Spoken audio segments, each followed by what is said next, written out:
The first night of a special session at the state capitol was in the books, and it was short, less than an hour, with little fanfare. However, over the next month, lawmakers will set their focus on issues ranging from building back the unemployment trust fund to Hurricane Laura relief. But there is more to it than that. Paul Dudley reports on what could be the center issue of this special session.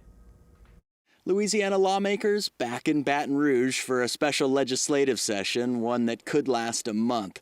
There is a lot to talk about, but as WWL political analyst Clancy Dubose points out, there's one issue at center stage. There are 70 items on the agenda, but there's really only one main item, and that is a power struggle between the legislature and the governor. A number of Republicans in the House are frustrated with Governor John Bel Edwards' COVID-19 restrictions on restaurants, bars, and other businesses. But I can tell you that the businesses in my district are suffering, the businesses in the state are suffering.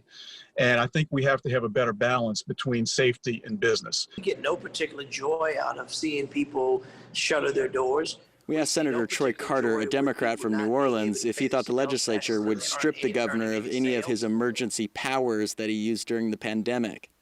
Certainly won't happen with my support. I think you have a very dangerous and slippery slope when we tinker with the balance of powers. I want to see some backup, some scientific studies, some data on some of the decisions that the governor's making with the way he's putting out his orders.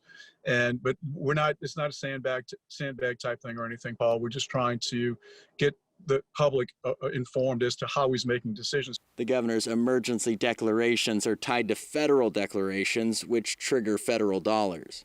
And there is a widely held opinion across the spectrum, not just Democrats, but Republicans and independents, who sincerely believe that if they override the governor's emergency declaration, it's going to cost Louisiana hundreds of millions, if not billions of dollars in federal aid. The session is expected to wrap up on October 27th.